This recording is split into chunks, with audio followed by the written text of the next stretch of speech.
আমার একদিন হুজুর একজনে বলে, হুজুর আপনারা যেরকম নামাজ করেন, ওয়াজ করেন, ভালো কাজ করেন, আমিও তো সারাদিন মেল মিটিং দেন, দরবার, মানুষের বিভিন্ন বিচার আচারের ফয়সালা করে দেই, এগুলো তো ভালো কাজ করি। বা বরাবর বরাবর, হ্যাঁ হ্যাঁ বরাবর, মেল মিটিংয়ের নামাজ সমান সমান সমান সমান আমরা মনে করছি।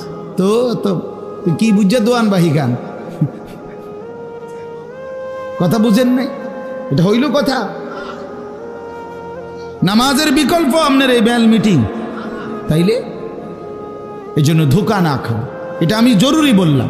অনেক বাবাদের এটা ফিকির, সংসারটার লেগে জীবন শেষ করলাম, তো করলেন আর কি বুঝলাম, এরপরে কবরে কি বলবেন, আখেরাতে কি বলবেন, কি বলবেন? হ্যাঁ,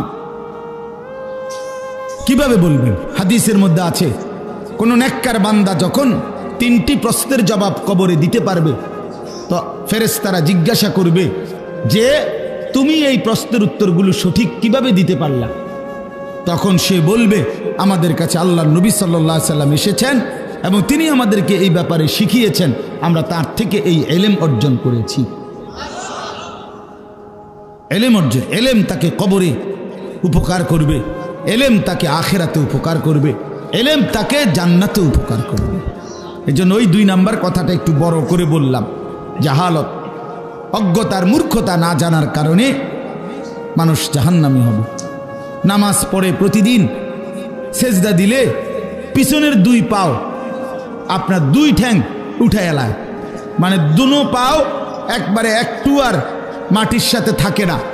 আমি নিজ চোখে দেখছি এরকম বহু লোক।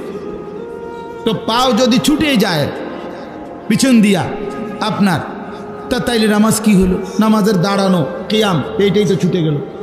তা আপনি এটার মাসালা জিজ্ঞাসা করেন হুজুর। তাইলে নামাজ সুন্নত কি, ফরজ কি, ওয়াজিব কি, এর কি কোনো নিয়ম কানুন? শুধু উড়ন নামন 4 রাকাত সুন্নত পড়ে 1 থেকে 1.5 মিনিট লাগে, ওইটা কি নামাজ? আমার একজন একদিন বলছে, হুজুর তারাবি বিতির আল্লাহর রহমতে হুজুর আমগো এরম টনটন না। হেরার হুজুর কয় যে হুজুর কুদুর টেরও পাই না।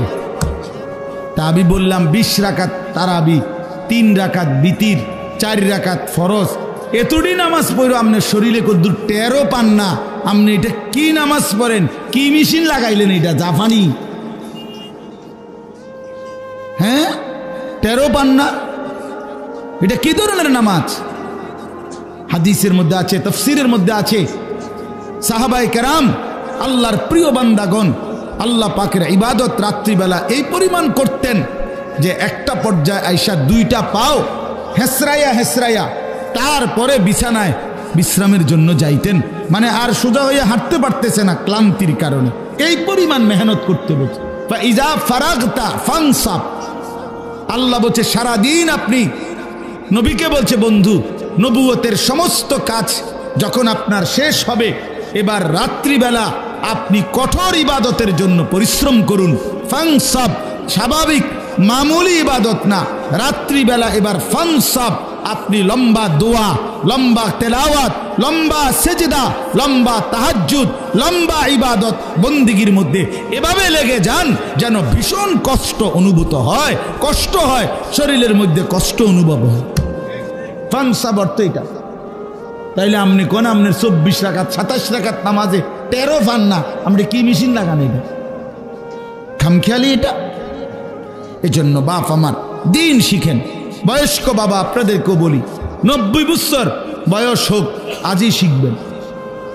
অনেক বয়স্ক লোকের একটা বদ অভ্যাস, বললে কয় হুজুর ইডি আর আমগরে কইয়া লাভ নাই, হেই হায়াত আর নাই, আর আল্লাহ আল্লাহ করে কোনো রকম কবরে যাও।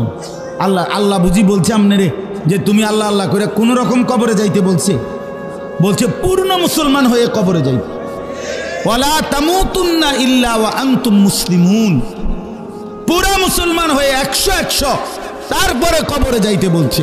এই জন্য কোন রকম মইরেন না, কোন রকম আরো কিছুদিন আপনি দুনিয়ার থাকেন, তাইলে আরো কোগা আফেল মালটা খাইতে পারবেন, আর নাই তো কবরে পিঠটা সোজা করে ফেলবে একদম। হ্যাঁ হ্যাঁ, প্রতিটা নাফরমানের কবর বড় বেশি ভয়ানক হবে, ভয়ানক হবে। আল্লাহ নবী সাল্লাল্লাহু আলাইহি সাল্লাম বলেন, একজন ফেরেশতা এসে তাকে ফায়ুদরাবু লাহু বিমিতরাকাতিন মিন হাদিদ দারবাতান বাইনা উযুনাইহি, নাফরমানের কবরে ফেরেশতা এসে লোহার হাতুড়ি দিয়ে এত জোরে দুই কান বরাবর আঘাত করবে, ফায়াসিহু সাইহাতান, নাফরমান একটা চিৎকার মারবে, ইয়াসমাউহা মান ইয়ালিহি ইল্লা সাকালাইন, মানুষ এবং জিন ব্যতীত আল্লাহর সমস্ত সৃষ্টি নাফরমানের চিৎকার শুনতে পাবে। কবর কি খামখেয়ালি মনে করছে? আল্লাহর নবী সাল্লাল্লাহু আলাইহি সাল্লাম বলেন, নাফরমানের কবর তাকে এত জোরে চাপ দিবে, ডান পাশের মাটি বাম দিকে, বাম দিকের মাটি ডান পাশে চলে আসবে, হাত্তা তাখতালিফা আদলাউহু, আল্লাহ রাসূল উদাহরণ দিয়ে বুঝাইছে, ডান পাশের হাড্ডি পাজর ভাঙ্গা বাম পাশে ঢুকে যাবে, বাম পাশের গুলো ডান পাশে ঢুকে যাবে। কেমন ঢুকবে কেমন ভাবে? হাত্তা তাখতালিফা আদলাউহু, এই যে বাপ এইটা দেখেন, এই দুই আঙ্গুল যেমন একটা আরেকটার ভিতরে ঢুকে গেছে, এই দুই পাশের পাঁজরের হাড্ডি একটা আরেকটার সাথে এইভাবে ঢুকে যাবে। কি মনে করছেন বাপ? এই ছেলেরা কি মনে করছো মিয়া? সারা রাত উলঙ্গ ছবি দেখো, নর্তকীর নাচ দেখো, মোবাইলে নারীর দৃশ্য দেখতে দেখতে জিন্দেগি নষ্ট করে ফেলছো। শরীরও নাপাক, প্যান্টও নাপাক, অসভ্য অপদার্থ জানোয়ার হাইওয়ান, মানুষের ঘরে জন্ম নিয়ে, মুসলমান বাবার ঘরে জন্ম নিয়ে, এক পবিত্র মায়ের দুধ খেয়ে নিজের পরিচয় মুসলমান এটা মনে রেখে এত বড় জঘন্য অপকর্ম কেমনে করো? বলো অসভ্য ছেলে, বলো কোন মার ঘরে জন্ম নিছো নাফরমান? খোদার 365 দিনে কোনো দিন ফজরের নামাজ পড়ো না, এত বড় জানোয়ার মুসলমানের বাচ্চা হয়? এত বড় জানোয়ার মুসলমান হয় কিভাবে? এত বড় হাইওয়ান কিসের মুসলমান? এটা এই অপদার্থ কিসের মুসলমান? এ তো চতুষ্পদ জন্তু।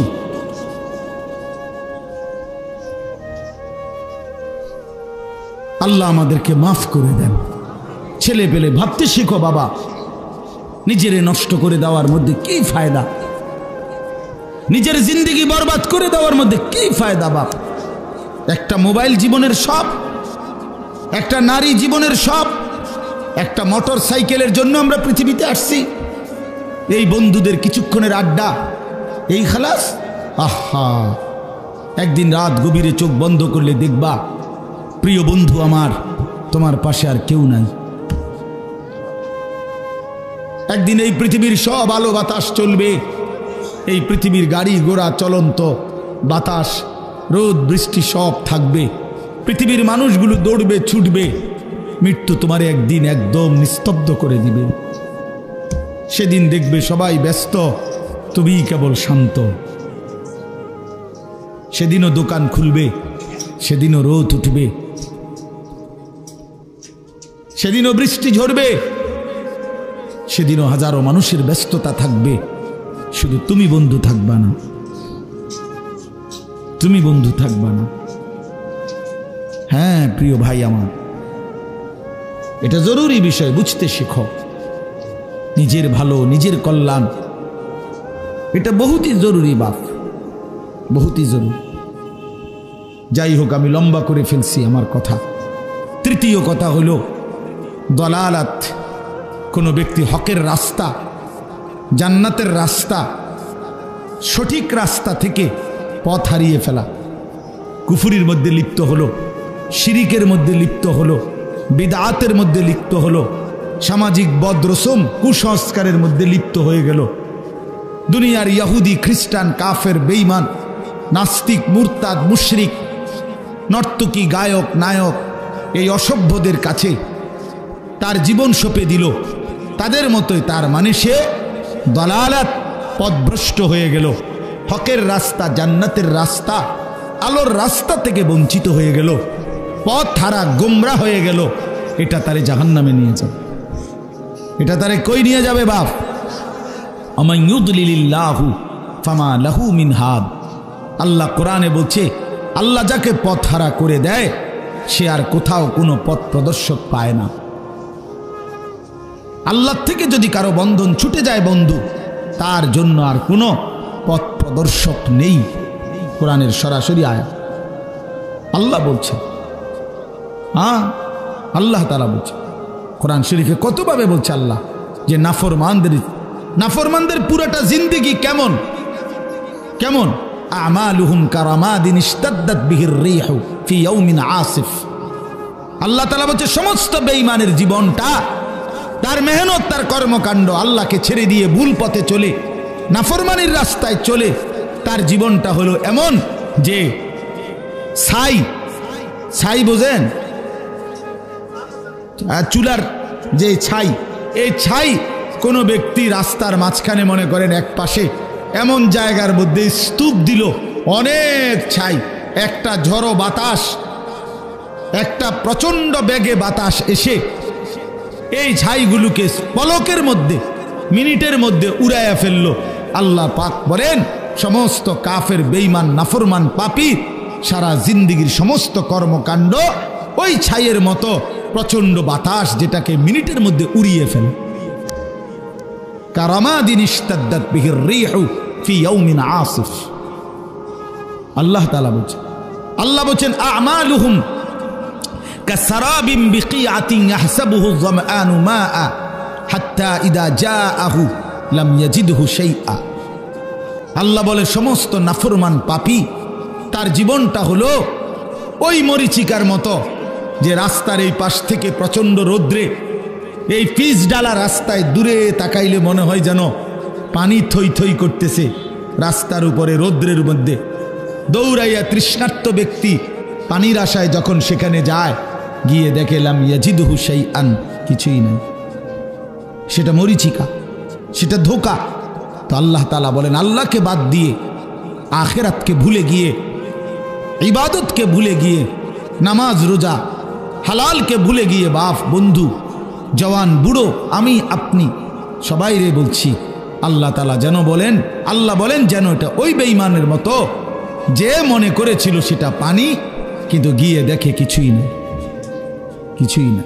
আমি তো সবসময় বলি বাবা, এই ঘর বাড়ি দালান বিল্ডিং, খাট ফার্নিচার সোফা যা সাজাইলেন, আপনি মরার 20 বছর পরে আপনি নিজে আইসা একদিন কবর থেকে ফেরেশতারে একটু বইলা কইয়া, ভাই আমি শুধু জামু আর আসবো আমার ঘরে, আমি মরার আগে বিশ্বাস করো ভাই নিজে দাঁড়াইয়া থাইকা সোফাটি বানাইছি, খাট বানাইছি, ফার্নিচার বানাই, 6টা চেয়ার বানাইছি, এত সুন্দর করে একটা ডাইনিং টেবিল বানাই দিয়ে আসছিলাম।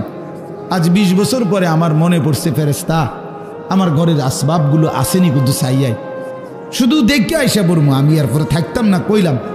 তো ফেরেশতা যদি কোনো কারণে অনুমতি দেয় তা আইসা দেখবেন খোদার কসম আপনার 20 বছর পরে আপনার সাজানো সেই ফার্নিচার আসবাবপত্র কিচ্ছু নেই, আপনার ঘরে নাই। যদি জিজ্ঞাসা করেন ছেলে মেয়ে নাতি নাতনিকে সেগুলো কোথায়, বলবে দাদা এগুলো আর এখন চলে না, এই মডেল আর এখন বাজারে চলে না, এই জন্য এগুলো ফেলে দিছি।